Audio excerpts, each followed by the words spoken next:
Kanam leitro.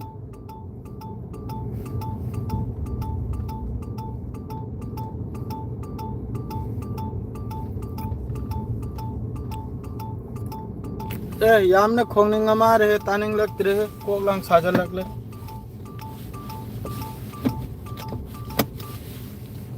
Tela brau jikte.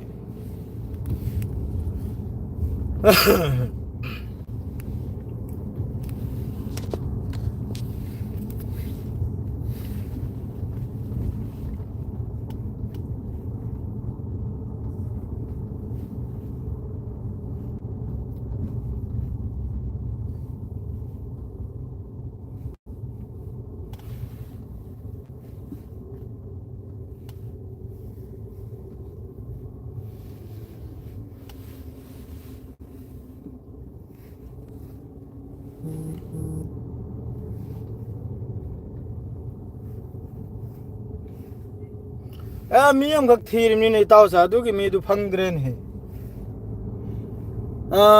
Hi sir, sir kra ra kan dei taw adu mi taw ban ha ra du sir kra oi jidri ja khoi micham nida. Ai da lai ra ma ra gi taw du ma mali. Ai phang na da bi ya khidra ba. Ya lam pu cho ba ma oi helamu. Mal bo di maliko yang si. Nalamdra mare natra mare ne nalamdra ne mane na तारी ना कोई गाड़ी थमजल की गवारी में हम ले bro पुंग क्या तारे के इता पुंग हम खाई हो रे सऊदी अरब तक पुंग हम खाई हो रे अदु मी हम खकना मी हम खकी पावम को मैं हम दा हाई के निमनी तू ना कोई मफम से हम ते यौ की के इता दु करम ले खम नंग दे दुई मी दो सीधे सुनते सी सुनते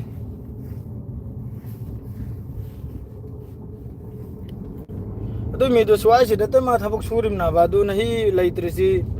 करम चक्रम नहीं करिम तो ज्ञानम ता देता तल्ली तो को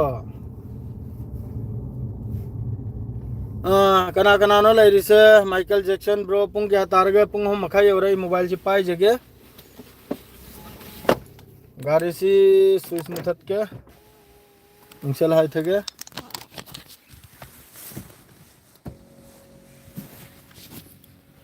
नत्ते ने हजिकु कार्यक्रम पाउनु न ई पाउ से याम साथी न कनम सी तौन दना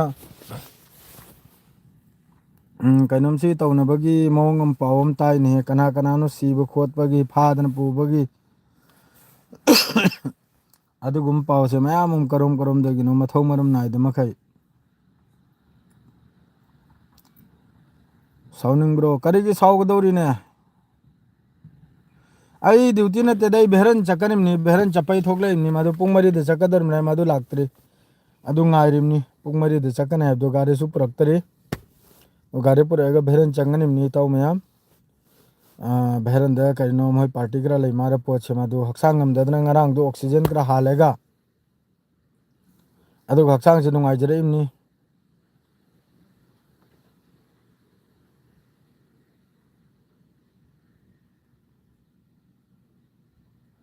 ओ दारुल उलुम बसकांदी की बुखारी तारीख मापल दनिया मैं अमतंग ताबियो ओंथोक न चावना लांग जखरब जानी अखोय बसकांदी के मदरसा से आसी लेबगी अखोय मैम जो माई पाक्तन लेरिमनी मीन हेंजलबा ngमद्रिमनी आइकुम मदरसा हम लेबसिना याम साथेने अखोय पांगल गिसु लोइमक्की याम साथेने चावखतपा याम साथेने ओइजबा असिदा मैम से मणिपुर लमदी सु मैम लाइरिक तम्मी अदो हेंग तारीख मापल दनिया मागी दारुल उलुम बसकांदी की अखोय की बुखारी खत्म से मयाम सरुक याबियो अदुदा नाबे पे याम फर सिदा सिदा हिदा याम फैने सिदा हिदाक से याम साथिन फै अदुगा अल्लाह की हुकुम सुनी चाबगा एक्शन याम थुन लवी मादो माना हिदाक तो एंटीबायोटिक अम पिरई माद्रेदी अमनबु एलर्जी की अम खक पिरई माद्रेदी मही अम खक मही दुरे अदुम गारी दसो हापतन पुजले को अदु नते अइना सिदा हानिंग मम खक फेसबुक तदी मयाम म याखोय अते अते इसनावना मयाम म हाय चाही 3 निपाल दगी चाही 50 सुबसी लोइना आर्मी ट्रेनिंग तौनिम ना अंक्र मयाम लौथोक पिरी ꯑꯩꯁꯨ ꯂꯥꯎꯊꯣꯛꯆꯒꯦ ꯑꯩꯈꯣꯏ ꯄꯥꯡꯒꯜ ꯏꯆꯤꯟ ꯏꯅꯥꯎ ꯃꯈꯩ ꯆꯍꯤ 17 ꯅꯠꯇꯦ ꯆꯍꯤ 10 ꯑꯗꯨꯝ ꯑꯩꯈꯣꯏ ꯄꯥꯡꯒꯜꯗꯤ ꯇ꯭ꯔꯦꯅꯤꯡ ꯇꯧꯗ꯭ꯔꯁꯨ ꯌꯥꯏꯗ ꯖꯁꯥꯝ ꯍꯥꯏꯕꯗꯣ ꯇ꯭ꯔꯦꯅꯤꯡꯁꯤꯅꯕꯨ ꯀꯔꯤꯒꯤꯅꯣ ꯍꯥꯏꯕꯗ ꯁꯦꯐ ꯑꯩꯈꯣꯏꯒꯤ ꯁꯦꯜꯐꯅꯦ ꯁꯦꯜꯐ ꯑꯩꯈꯣꯏ ꯍꯛꯆꯥꯡꯒꯤꯗꯃꯛꯇꯅꯦ ꯇ꯭ꯔꯦꯅꯤꯡꯁꯤꯁꯨ ꯃꯊꯧꯅꯤ ꯑꯗꯨꯃꯛꯄꯨ ꯑꯩꯈꯣꯏ ꯏꯗꯕꯨꯗꯤ ꯌꯥꯎꯔꯤꯕꯅꯤ ꯑꯩꯈꯣꯏꯗ ꯇ꯭ꯔꯦꯅꯤꯡꯕꯨꯗꯤ ꯑꯗꯨ ꯌꯥꯝ ꯃꯊꯧ ꯇꯥꯔꯣꯏ ꯁꯦꯡꯅ ꯍꯥꯏꯕꯗ ꯑꯩꯈꯣꯏꯁꯦ ꯑꯁꯜꯗꯗꯤ ꯃꯇꯝꯗꯨꯗꯁꯨ ꯂꯥꯟꯃꯤꯅꯤ ꯍꯧꯖꯤꯛꯁꯨ ꯂꯥꯟꯃꯤꯅꯤ ꯑꯩꯈꯣꯏꯁꯦ ꯁꯦꯡꯅ ꯍꯥꯏꯕꯗ ꯑꯗꯣ ꯑꯗꯨꯒꯨꯝꯕꯗꯨꯁꯨ ꯑꯗꯨꯝ ꯐꯦꯁꯕꯨꯛꯇ ꯂꯥꯎꯅꯔꯤ ꯇ꯭ꯔꯦꯅꯤꯡ ꯇꯧꯊꯣꯛꯎ ꯈꯔ ꯍꯥꯏꯈꯤꯗꯅ ꯌꯦꯛꯅꯕ ꯌꯥꯝꯃꯤ ꯈꯔ ꯍꯥꯏꯈꯤꯗꯅ ꯀꯔꯤꯅ ꯍꯥꯏꯅ ꯀꯣꯃꯦꯟ ꯇꯧꯔꯤꯅꯣ ꯈꯪꯗꯦ ꯌꯦꯛꯅꯕ ꯌꯥꯕ ꯀꯅꯥꯅꯣ ꯌꯦꯛꯅꯔꯤꯁꯦ ꯌꯦꯛꯅꯔꯤꯁꯦ ꯀꯅꯥꯅꯣꯕ ꯅꯈꯣꯏꯅ ꯑꯗꯨꯝ ꯉꯥꯡꯖꯜꯕꯤꯔꯦ ꯑꯗꯩꯗꯤ ꯂꯣꯏꯅ ꯀꯩꯅꯣꯝ ꯇꯧꯅꯔꯦ ꯎꯜꯇꯥꯒ ꯐꯨꯜꯇꯥꯒ ꯀꯣꯃꯦꯟ ꯇꯧꯔꯤꯕꯅ ꯍꯥꯏꯅ ꯃꯊꯧ ꯃꯔꯝ ꯅꯥꯏꯗ ꯃꯩ ꯄꯣꯁ ꯇꯧꯔꯤꯕꯅ ꯍꯥꯏꯅ ꯐꯖ ꯐꯖꯕ ꯄꯣꯁꯇꯨꯗ ꯄꯨꯟꯁꯤꯜꯕꯒꯤ ꯄꯣꯁ ꯑꯃꯐꯥꯎ ꯇꯧꯗꯦ ꯂꯣꯏ ꯇꯨꯀ꯭ꯔꯥ ꯇꯨꯀ꯭ꯔꯥ ꯇꯧꯕꯒꯤ ꯄꯣꯁ ꯉꯥꯛꯇꯅꯤ ꯐꯦꯁꯕꯨꯛꯇ ꯇꯧꯔꯤꯁꯦ ꯃꯩꯇꯩ ꯑꯣꯏꯒꯦꯔꯥ ꯄꯥꯡꯒꯜ ꯑꯣꯏꯒꯦꯔꯥ ꯊꯨꯒꯥꯏꯕ ꯌꯩꯈꯥꯏꯕ ꯊꯤꯅꯍꯜꯕ ꯐꯨꯅꯍꯜꯕ ꯍꯠꯅꯍꯜꯕ ꯑꯗꯨꯗ ꯑꯩ ꯀꯣꯃꯦꯟ ꯄꯣꯁꯅꯤ ꯇꯧꯅꯔꯤꯁꯦ ꯅꯨꯡꯁꯤꯗꯅ ꯐꯖꯕꯒꯤ ꯄꯣꯁ ꯑꯃꯐꯥꯎ ꯇꯧꯗꯦ ꯃꯤ ꯁꯤꯔꯒꯕꯨ ꯍꯔꯥꯎꯅꯕ꯭ꯔꯣ ꯃꯤ ꯁꯤꯔꯒꯕꯨ ꯍꯔꯥꯎꯅꯕ꯭ꯔꯥꯕ ꯖꯁꯥꯃꯤꯁꯨ ꯁꯤꯔꯒ ꯍꯔꯥꯎꯅꯕ꯭ꯔꯣ ꯍꯔꯥꯎꯕꯤꯒꯅꯨ ꯀꯔꯤꯒꯤ ꯍꯔꯥꯎꯒꯗꯧꯔꯤꯅꯣ ꯃꯤ ꯁꯤꯔꯒ ꯑꯗꯨꯒꯨꯝꯕ ꯄꯣꯁ ꯀꯥꯔꯟ ꯇꯨꯔꯟ ꯄꯣꯁꯁꯤ ꯇꯧꯅꯗꯅ ꯑꯄꯪꯕꯒꯨꯝꯅ ꯑꯗꯨꯗꯩꯗꯤ ꯑꯃꯨꯛꯀ ꯑꯃꯅꯕꯨ ꯀꯟꯅ ꯑꯩꯈꯣꯏꯒꯤ ꯋꯥꯔꯛꯄꯅꯦꯅ ꯁꯥꯒꯠꯂꯤ ꯁꯛꯇꯥꯗꯨꯒ ꯀꯨꯔꯥꯜꯒ ꯁꯝꯃ ꯍꯧꯖꯤꯛꯅ ꯈꯩꯔꯣꯏ ꯂꯦꯞꯄꯗ ꯆꯪꯈ꯭ꯔꯦ ꯑꯍꯥꯟꯕ ꯈꯩꯔꯣꯏ ꯂꯦꯞꯄ ꯆꯪꯉꯝꯗ꯭ꯔꯦ ꯍꯧꯖꯤꯛꯅ ꯈꯩꯔꯣꯏ ꯂꯦꯞꯄ ꯆꯪꯈ꯭ꯔꯦ ꯈꯩꯔꯣꯏ ꯂꯦꯛꯄ ꯌꯥꯝꯃꯤ ꯈꯩꯔꯣꯏ ꯂꯦꯛꯄ ꯌꯥꯝꯃꯤ ꯈꯩꯔꯣꯏ ꯂꯦꯛꯀꯅꯨ ꯏꯃꯥꯟ ꯄꯛꯀꯥ ꯑꯣꯏ ꯂꯣꯏꯔꯦ ꯕꯁ ꯑꯩꯒꯤ ꯄꯥꯡꯒꯜ ꯏꯆꯤꯟ ꯏꯅꯥꯎ ꯃꯨꯁꯜꯃꯥꯟ ꯏꯆꯤꯟ ꯏꯅꯥꯎ ꯄꯨꯝꯅꯃꯛ ꯏꯃꯥꯟ ꯈꯛꯇ ꯄꯛꯀꯥ ꯑꯣꯏ ꯂꯣꯏꯔꯦ ꯑꯇꯩ ꯑꯗꯨꯒꯤ ꯃꯊꯛꯇ ꯀꯔꯤꯝꯇ ꯂꯩꯈꯤꯗ꯭ꯔꯕꯅꯤ ꯗꯨꯅꯤꯌꯥꯁꯤꯗ ꯏꯃꯥꯟ ꯄꯛꯀꯥ ꯑꯣꯏꯈ꯭ꯔꯕ ꯑꯩꯅ ꯆꯨꯝꯅ ꯆꯠꯈ꯭ꯔꯕ ꯀꯝꯕ ꯃꯥꯏ ꯀꯦꯂꯥꯜꯒꯤ ꯍꯤꯝꯃꯠ ꯅꯠꯇꯦ ꯀꯩꯅꯣꯝ ꯇꯧꯕꯒꯤ ꯁꯦꯡꯅ ꯍꯥꯏꯕꯗ ꯑꯗꯨꯅꯤ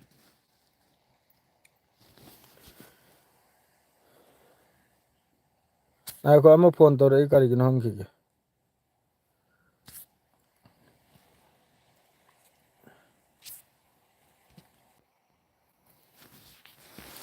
वालेकुम अस्सलाम राहुल यादव भाईजान हाइबिरऊ राहुल यादव हाइबिरऊ सोशल मीडिया की वासु लोइना लौबा यादे लौदबसु यादे मी अयाम्बना लान चले इस याम साथीना ꯌꯥꯝ ꯁꯥꯊꯤꯅ ꯂꯥꯟꯅ ꯆꯠꯂꯕ ꯖꯥꯠꯅꯤꯗ ꯋꯥꯌꯝ ꯈꯨꯗꯣꯡ ꯆꯥꯗꯕ ꯄꯣꯁ ꯇꯧꯔꯤꯕꯅꯤ ꯍꯥꯏꯅ ꯈꯪꯉꯤꯕ꯭ꯔꯥꯅꯦ ꯑꯦꯛꯗꯝ ꯄꯥꯕ ꯈꯔ ꯌꯥꯔꯛꯇ꯭ꯔꯦ ꯁꯦꯡꯅ ꯍꯥꯏꯕꯗ ꯌꯦꯡꯅꯤꯡꯂꯛꯇꯕ ꯌꯦꯡꯅꯤꯡꯂꯛꯇ꯭ꯔꯦ ꯅꯨꯡꯁꯤꯔꯝꯕꯗꯩ ꯅꯨꯡꯁꯤꯔꯛꯇꯕ ꯑꯃ ꯌꯥꯎꯁꯤꯜꯂꯛꯂꯦ ꯃꯤꯁꯦ ꯍꯦꯟꯖꯟꯅ ꯀꯩꯅꯣꯝ ꯇꯧꯔꯗꯤꯅꯦ ꯅꯨꯡꯁꯤꯔꯛꯇꯕ ꯁꯦꯡꯅ ꯍꯥꯏꯕꯗ ꯏꯁꯦꯡ ꯁꯦꯡꯕꯤ ꯋꯥꯅꯤ ꯑꯩꯈꯣꯏꯗꯤ ꯀꯅꯥꯅ ꯀꯅꯥꯕꯨ ꯊꯥꯗꯣꯛꯑꯕꯅꯣ ꯂꯣꯏꯅ ꯂꯩꯃꯤꯟꯅꯔꯤꯕ ꯆꯥꯃꯤꯟꯅꯔꯤꯕꯅꯤ ꯊꯛꯃꯤꯟꯅꯔꯤꯕꯅꯤ ꯑꯗꯨꯗꯁꯨ ꯑꯗꯨꯝꯇ ꯍꯟꯖꯤꯜ ꯍꯟꯖꯤꯜ ꯑꯩꯈꯣꯏꯒꯤ ꯑꯌꯦꯛꯄ ꯌꯥꯝꯃꯤ ꯑꯩꯈꯣꯏꯒꯤ ꯀꯩꯅꯣꯝ ꯌꯥꯝꯃꯤ ꯍꯥꯏꯅ ꯀꯅꯥꯅꯅꯣꯅꯦ ꯀꯅꯥꯅꯣ ꯑꯌꯦꯛꯄꯁꯤ ꯀꯅꯥꯅꯣ ꯁꯤꯗ ꯀꯩꯅꯣꯝ ꯇꯧꯔꯤꯁꯦ ꯐꯨꯕꯤꯔꯛꯄꯗꯤ ꯑꯩꯈꯣꯏ ꯃꯤꯇꯕꯨꯅꯤ ꯐꯨꯕꯤꯔꯛꯄꯤꯕ ꯁꯦꯡꯅ ꯍꯥꯏꯕꯗ ꯁꯤꯗ ꯍꯥꯏꯔꯒꯁꯨ ꯅꯨꯡꯉꯥꯏꯔꯣꯏ ꯃꯤꯅ ꯎꯁꯤꯠꯇ꯭ꯔꯤꯗꯤ ꯑꯩꯈꯣꯏ ꯃꯤꯕꯨꯅꯤ ꯄꯥꯡꯒꯜ ꯃꯆꯥꯕꯨꯅꯤ ꯃꯤꯅ ꯎꯁꯤꯠꯄꯤꯗ꯭ꯔꯤꯗꯤ ꯑꯗꯨꯗꯩꯗꯤ ꯄꯥꯡꯒꯜ ꯃꯆꯥ ꯈꯔ ꯑꯃꯒ ꯂꯩꯔꯦ ꯃꯇꯤꯛ ꯃꯄꯥ ꯆꯥꯗꯕꯤꯗ ꯋꯥ ꯉꯥꯡꯊꯣꯛꯄ ꯅꯤꯡꯃꯥꯡ ꯌꯦꯡꯗꯕꯤꯗ ꯁꯛꯊꯨ ꯈꯔ ꯑꯃ ꯁꯦꯡꯅ ꯍꯥꯏꯕꯗ ꯑꯗꯨꯅ ꯖꯁꯥꯝꯅ ꯇꯨꯡꯗ ꯋꯥ ꯑꯀꯜꯕ ꯑꯃ ꯍꯥꯏꯔꯛꯀꯅꯤꯗꯨꯁꯨ ꯋꯖꯟꯗꯨ ꯂꯩꯇ꯭ꯔꯦ ꯂꯥꯟꯁꯤ ꯍꯧꯖꯤꯛ ꯍꯧꯖꯤꯛꯇ ꯒꯥꯖꯥ ꯃꯅꯨꯡꯁꯤꯗ ꯃꯤꯁꯤꯗꯤ ꯁꯤꯟꯗꯣꯛ ꯁꯤꯟꯖꯤꯟ ꯇꯧꯔꯤꯗꯣ ꯑꯗꯨꯒ ꯍꯧꯖꯤꯛ ꯀꯩꯅꯣꯝꯁꯤꯗ ꯑꯩꯈꯣꯏꯒꯤ ꯁꯤꯔꯤꯌꯥꯅ ꯍꯧꯖꯤꯛ ꯁꯤꯔꯤꯌꯥꯁꯤꯗ ꯑꯦꯁ ꯇꯤ ꯑꯦꯁ ꯅꯠꯇꯕꯤꯗ ꯑꯇꯣꯞꯄ ꯄꯥꯔꯇꯤ ꯑꯃꯅ ꯒꯣꯂꯥꯟ ꯍꯥꯏꯠꯁꯤꯗ ꯑꯦꯇꯦꯛ ꯇꯧꯕꯒꯤ ꯄꯥꯎ ꯑꯃ ꯂꯥꯛꯏ ꯑꯗꯩꯗꯤ ꯖꯦꯅꯤꯟꯁꯤꯗ ꯃꯤꯁꯦ ꯑꯗꯨꯝꯇꯅꯤ ꯐꯥꯗꯅ ꯄꯨꯈ꯭ꯔꯤꯕ ꯖꯦꯅꯤꯟꯁꯤꯗꯒꯤ ꯃꯤꯁꯦ ꯑꯗꯨꯝꯇꯅꯤ ꯐꯥꯗꯅ ꯄꯨꯈ꯭ꯔꯤꯕ ꯖꯦꯅꯤꯟ ꯇꯨꯜ ꯀꯔꯤꯝ ꯍꯥꯏꯔꯤꯕ ꯃꯐꯝ ꯑꯅꯤꯁꯤꯗꯒꯤ ꯑꯗꯨꯝꯇꯅꯤ ꯀꯩꯅꯣꯝꯁꯤꯅ ꯐꯥꯗꯅ ꯄꯨꯈ꯭ꯔꯤꯁꯦ ꯑꯥꯏ ꯗꯤ ꯑꯦꯐꯅꯅꯦ ꯃꯤꯆꯝꯁꯦ ꯁꯤ ꯌꯥꯝ ꯁꯥꯊꯤꯅ ꯐꯥꯗꯅ ꯄꯨꯔꯤ ꯑꯗꯩ ꯂꯝꯕꯤ ꯂꯇꯥꯡꯁꯦ ꯄꯨꯔꯥ ꯈꯣꯠꯇꯣꯛꯇꯅ ꯕꯨꯜꯗꯣꯖꯔ ꯊꯥꯖꯤꯟꯗꯅ ꯄꯨꯔꯥ ꯑꯣꯕꯁꯇꯥ ꯈꯔꯥꯞꯅꯤ ꯃꯗꯨꯗꯩꯗꯤ ꯏꯔꯥꯟꯅ ꯑꯅꯧꯕ ꯃꯈꯣꯏꯒꯤ ꯃꯤꯁꯥꯏꯜꯒꯤ ꯐꯦꯛꯇ꯭ꯔꯤ ꯑꯃꯁꯨ ꯑꯟꯗꯔꯒ꯭ꯔꯥꯎꯟ ꯐꯦꯛꯇ꯭ꯔꯤ ꯑꯃꯁꯨ ꯎꯍꯜꯈ꯭ꯔꯕꯅꯤ ꯁꯣꯁꯦꯜ ꯃꯤꯗꯤꯌꯥꯗ ꯃꯈꯣꯏꯗ ꯑꯗꯨ ꯌꯥꯝꯅ ꯈꯨꯠꯁꯨ ꯈꯨꯠꯂꯥꯏ ꯂꯩ ꯑꯗꯨ ꯌꯥꯝꯅ ꯃꯈꯣꯏ ꯀꯦꯄꯥꯁꯤꯇꯤꯅꯦ ꯍꯥꯏꯕꯁꯦ ꯑꯗꯨꯁꯨ ꯏꯔꯥꯟꯒꯤ ꯇꯔꯞꯇ ꯈꯪꯍꯟꯈ꯭ꯔꯕꯅꯤ ꯃꯌꯥꯝ ꯑꯃ ꯁꯤꯒꯨꯝꯕ ꯑꯗꯩ ꯁꯣꯝꯗ ꯍꯧꯖꯤꯛꯇ ꯏꯔꯥꯟꯁꯨ ꯌꯥꯝ ꯁꯥꯊꯤꯅ ꯑꯩꯈꯣꯏꯒꯤ ꯔꯦꯗꯤꯗ ꯂꯩꯕꯗꯣ ꯍꯥꯏꯕꯗꯨ ꯇꯥꯔꯦ ꯑꯗꯨꯏ ꯃꯑꯣꯡꯗꯅꯤ ꯀꯔꯤꯒꯤ ꯍꯥꯏꯕꯗꯤ ꯃꯥꯏ ꯃꯊꯛꯁꯤꯗ ꯂꯥꯟꯁꯤ ꯇꯧꯔꯛꯀꯅꯤ ꯃꯑꯣꯡꯁꯦ ꯃꯥꯟꯇꯛ ꯇꯧꯗꯨꯅ ꯂꯩꯔꯕ ꯏꯖ꯭ꯔꯥꯏꯜ ꯑꯃꯁꯨꯡ ꯑꯃꯦꯔꯤꯀꯥꯁꯤꯅ ꯄꯨꯜꯂꯒ ꯃꯗꯨ ꯍꯧꯖꯤꯛ ꯇꯥꯕꯨꯗꯤ ꯃꯥꯏ ꯃꯊꯛꯇ ꯇꯥꯗꯧꯔꯤꯕꯅꯤ ꯁꯣꯏꯗ꯭ꯔꯕꯅꯤ ꯁꯤꯗꯤ ꯅꯍꯤ ꯅꯠꯇ꯭ꯔꯁꯨ ꯍꯌꯦꯡꯁꯦ ꯁꯣꯏꯗꯅꯃꯛꯀꯤ ꯇꯥꯒꯗꯧꯔꯕꯅꯤ ꯑꯗꯣ ꯑꯩꯅ ꯁꯤꯗ ꯄꯥꯎ ꯑꯃꯈꯛꯇꯪ ꯃꯌꯥꯝꯗ ꯍꯥꯏꯖꯔꯝꯒꯦ ꯏꯇꯥꯎ ꯑꯃꯈꯛ ꯑꯩꯒ ꯑꯃꯨꯛꯇꯪ ꯂꯥꯏꯚ ꯊꯣꯛꯁꯦ ꯍꯥꯏꯅ ꯍꯥꯏꯔꯤ ꯃꯗꯨ ꯍꯌꯦꯡ ꯅꯠꯇ꯭ꯔꯒ ꯍꯪꯆꯤꯠꯁꯦ ꯊꯣꯛꯂꯛꯑꯅꯤ लाइव से पुलपना मयाम वारो बिबी यादे फजे फजे मयाम कमेंट तौबिरऊ मयामना यामना एकनबा मीनिको आइगा लाइव थोलकदौरिसे अदो अमतंग थोकसे यारे मादो थोकतबदि यादरे अदो मयाम करिगुम्बा हंगनिबा खोटकनिबा लेरसु अदुम हंगबि हरो मंगोंदा करिगुम्बा हाइनिबा लेरसु करी करी मरमगुनो अदुसु मयाम अदुम हंगबि हरो हयंग थोलपो कामदुदा मयामनसु खंगनमनि माबु मयामनसु माबु हजु फॉलो तौरमनि सब्सक्राइब सु तौरमनि माय चैनल दो अदो आइना साइ पोस्ट सु तौदना हापकतखरमनि अदो कांटेक्ट सु तौनरे अदो तौनबदा लाइव थोकसे नमतंग पुलपना हाय माना अदो लाइव से नमतंग पुलपना थोकनी अदोनी ये मैं मसा मैं मसा तो करम चक्रम नोंदे कोक याम साइदा अयुक सु बेहरन चलो रे ताव सिंग माद्रे दी होजी अमक्का चकदरमनी अयुक ना बो आइगी एका मादुगी येंग बचलुमनी एका मासे सिंदोरमनी ना चंग यारेब्रा याद्रेब्रा आइना अदो हक्सांग सु अदु यामबदी कनम तौद्री लोक से खर खर खर खर अदुम माइ थोप कनम तौरी अदो सु फबोदी फरे दारुम तुरुमबदी याउद्रे अल्लाह के हुकुम दगी अदो मरक निनी हमनिसी वीडियो ग्रा थांगत पे नमखिद्रे हौजिक वीडियो अमा नेका हापकत खिमनी मादो आइना पब्लिक पुरी तौद्री शोरूम दगरा चलु बगिनी अमा मगी अदो जय पब्लिक तौजरक्के अदो आइना हाइजबदी पागलिसना मखैदा मी बुसी कीबै मथौ तादे मिंगोंदसु लंगजबै मथौ तादे मिंगोंदसु कारण ताबै मथौ तादे मिंगोंदसु फत्तब तौबै मथौ तादे मिंगोंदसु यंगथिबै मथौ तादे नमाज वक मंगा फजन सोलबा ईमानदार ओइबा अदु खक्तै मथौ नि लोरे अदुई मथक्ता कनामतना उंगली उठाई बगी अदुगी अदुबु तौबा ngam नमाज वक मंगा सु फजन सोलबा ngam बनम खरबा माद्र फजन ईमानदार चिन थीबा ngang अचुम लंबी चलबा कनामतगी हिम्मत नत्ते पांगल इजनाओ के मथक्ता एनी कम्युनिटी ना पांगल की मथक्ता अदुगुम मियोय दुई मथक्ता मियेंग थीना फाव Young मंगम low Seng नायबदा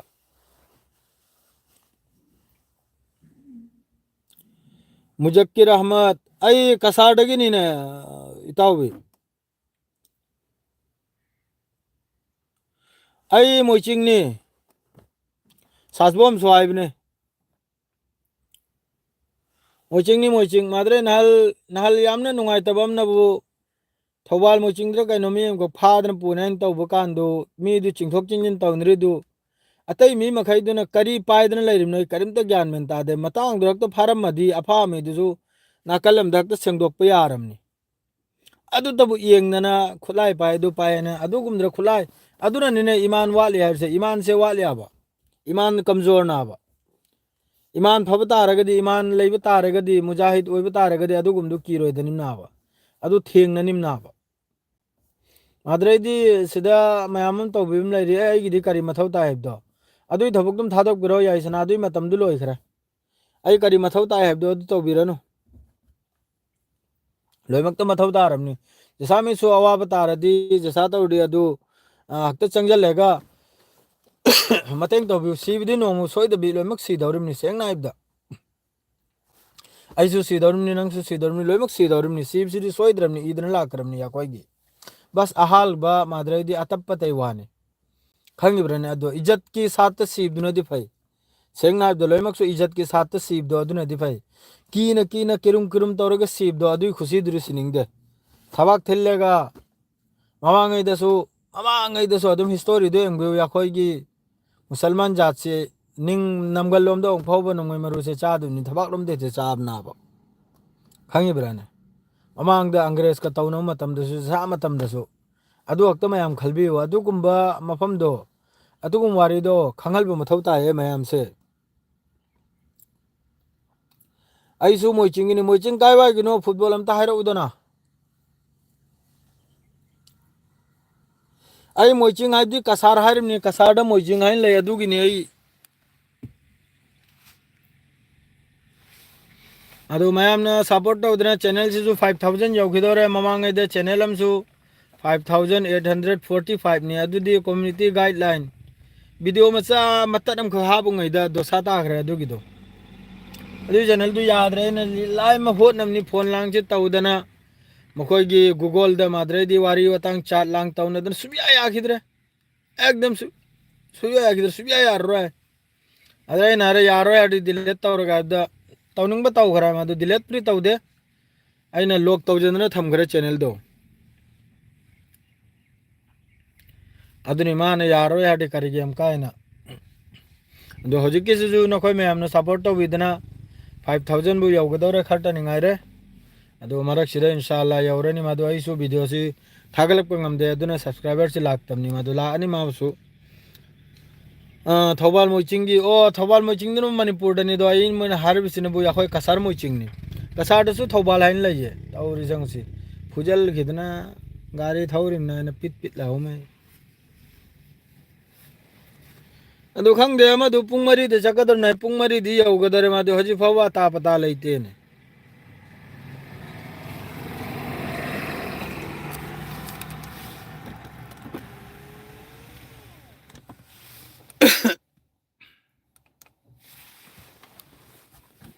ai haksang se sagat lalimni esigra thab natte amtang sagat hanna manung se ayung ba se lai gire mohoi narang sida sum oxygen gra halai do si manung sida ayung ba khoi gi cops lai aibne aduna halai ibni ramjan matung da thokla ni ramjan da di ya roi ramjan da di thab khar chilli aduna ramjan matung da thokla ge allah bu sondana mayam ga un rasi aduda inshallah aduni khangi brene mayam ichnaw mayam pangali sinaw da nahi di pangal te gi oina haire ge ko pangali sinaw mayam manipur lom lai bire ba kasalom lai pun maksu afaba thabukta khong chawjallu aduga ama toibiu maduga namas ruja kaibi ganu ahlamal gi thaksi khasi na ha da su adu khaktani mathau je khangi brene adu kho yam zaruri ni akhoi gi wa alaikum assalam aduga tay tay di loiram ni da kongayam na kanna akhoi gi tablik kumna tauri kanonga ta war haining drai maduga somna dilli bumbe romna bu chong na khariba phan na khariba loiro obostha kharab ni somna ba kal ba kara haire wo asi wase haining dre de masi gi wasi palroi ge paning dre seng na ibda supal panjaning dre raja baraga khoi gi marak mari mata lai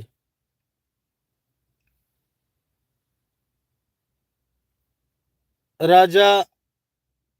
bajar dahar bre kam mano mai khoi gi mari mata lai herje raja bajar dahar se karawai dino raja bajar hari raja bajar sidi kanam doi mare ne khoi gi kari kawine hai joypur hum doi mare ne wa alaikum assalam asraf jai kari kari hangani hangbirak loya hoji comment se amtang halba horage tar har borongoni taw nang nar se football nang nar se raja bazar se khoi gi joypur danaba kasar dani masu joypur de gem ka chingi mi hau khare ko joypur de hekdam karaga dragi di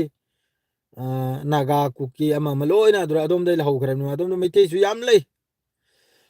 pangal dili ki joypur lom da yam pangal wale khar ador su lei pangal amna mafam khar da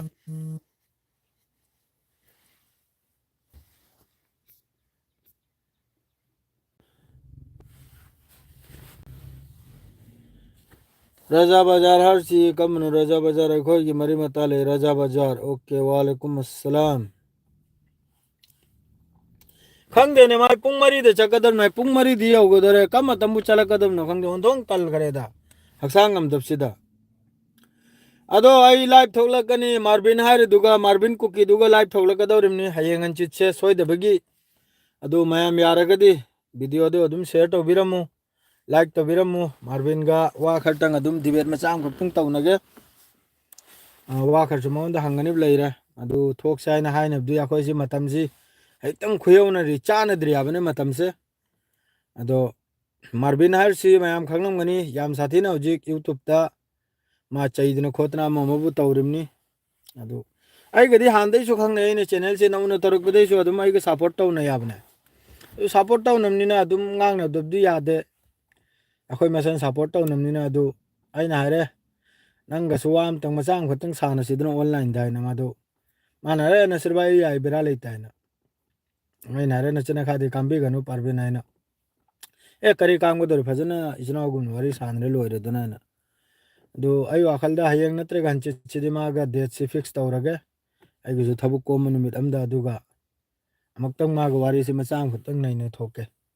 ꯀꯔꯤ ꯀꯔꯝꯅ ꯇꯧꯅꯔꯤꯁꯦ ꯀꯔꯤꯅꯣ ꯐꯤꯕꯝꯁꯦ ꯍꯥꯏꯅꯅꯦ ꯅꯨꯡꯉꯥꯏꯇꯕꯗꯣ ꯑꯗꯨꯅꯤꯗ ꯁꯤꯗ ꯃꯌꯥꯝ ꯂꯥꯟꯅ ꯂꯧꯕꯤꯒꯅꯨꯗ ꯑꯩꯈꯣꯏ ꯑꯗꯨꯝ ꯏꯆꯝ ꯆꯝꯅ ꯋꯥꯔꯤ ꯁꯥꯟꯅꯕꯩ ꯋꯥꯅꯤ ꯁꯤꯗ ꯃꯌꯥꯝꯅ ꯑꯃꯨꯛꯀ ꯂꯥꯟꯅ ꯂꯧꯕꯤꯒꯅꯨ ꯄ꯭ꯂꯤꯖ इसेंग सेंगना अदुरा मयामना करिगुंबा हंनिंगबा लेरगसु फजने तमने इंगना फमलेगा ज्ञान ताना वारिदु सारकदरुनि अदुरा कनागुंबना हंनिंगबा लेरसु अदुम हंबी हौरो आई हौजिक सऊदी अरब तगिने फुटबॉल आई सऊदी अरब तगी दम्माम खोबर कोर्निस हारिदो अदुदगिने न हौजिक लाइव लाइसे दम्माम गी खोबर संसद बीच हारिदो अदुदगिनि तो सी मफम से ने लाइव लाइसे सी समंदर गी याखोई गी कनो कैमरा मोबाइल से मोद करे दे करी जना सी ना बसे संसद बीच ना बसे मनुंग दगिने ने लाइव लाइसे अखा कुम थदना तल तल चलेगा मपान से अंगल कैसे अतो न हिदंग माने गाड़ी से मनाई लेकिन आइने नंग से फोन निंद्रिबा दूसरे ही गाड़ी दो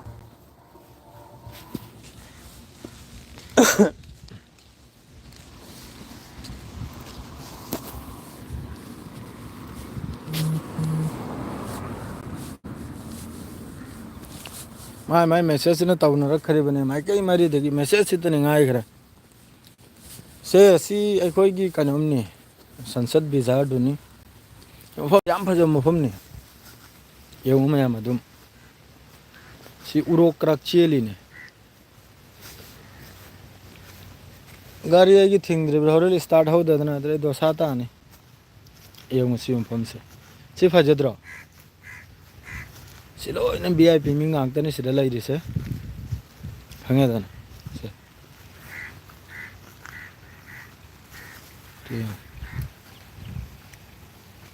सिग्राक से सेंगहलिमनि मीबु खंगिब्रा सिग्राक से मीना सेंगिमनि पुरेदना आ समंदर में यारम दो चक्के जंगल जनाई जंगल चक्के कई लांग लाइब्रेरी होंगी ये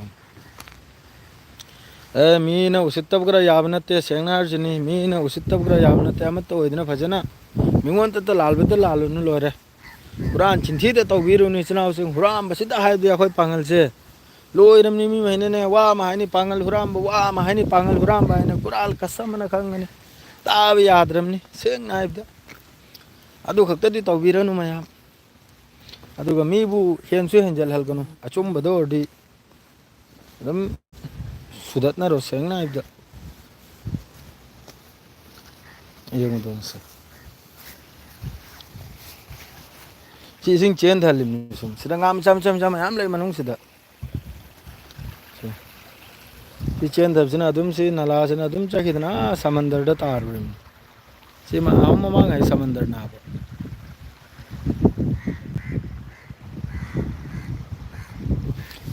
जिरीबामदा थलगनी थलगदौरनि जिरीबामदुरा अस्ता मिलिट्री ने थलगदौरनि अदुनी दना अदु खक्तनी लान लोइजल गाडी हन लोइजल बे आरमनि सि लोइना पॉलिटिक्स तौदना तौरिमनि ने हन पिथोक्तना लोइखरमनि ने होय सेपरेट एडमिनिस्ट्रेशन ग्राक तो हन पीदना लोइखरमनि ने कानून बीजेपी ना इलेक्शन लेप मतमदना पीदना लोइखरमनि ने असिदा अखोय मैचे इचनाबु ग पांगल इचनाबु बुरबक सेमना थममनि ने होय खंगदना नि ने पिथोक्तना लोइखरमनि मी एग्रीमेंट तौनरेगा मी अखोई कुकी लान होब मखैना अखोई एग्रीमेंट तौनरेगा सपोर्ट तौहैना बीजेपी दे सपोर्ट तौरेगा अदुगा इलेक्शन काखरेमनि बीजेपी अदुन नत्रद अमित शाह होयग्रा मोदी होयग्रा तुमिन मचिल है मेनना लैख्रे सिदा अखोई बाबुंग बिरेन खक्तनी खर गावदना फैदना दुम चोंगना लैरसे खंगिब्राने मनुंग द वाल होइजना खरमनि मी एग्रीमेंट इनरेगा हाइनरेगा सपोर्ट तौहलेगा बीजेपी इलेक्शन कनुम कहला इमनि मणिपुर दा नोय खंगद्रो इयंगद्रो पाद्रो उद्रो मयामबो दो प्रजा मयामबो बुरबक सेमना खंगिब्राने पैसा आखर खाया दो खर खाई तौदना दो बुरबक सेमना थममनि ने नत्रदि सेंट्रल फोर्स ना अदुगुंब यानबदु लैतब तारगदि सेंट्रल फोर्स ना सेकेंड अमतनी जसा थबुकसु कनुम तौजलखिबा खंगिब्राने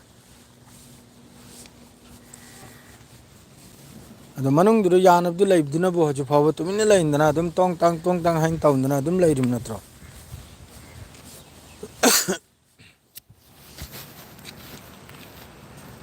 hang hoye gari nangsu laktre mai no pi se khang de kam dam la ka dur na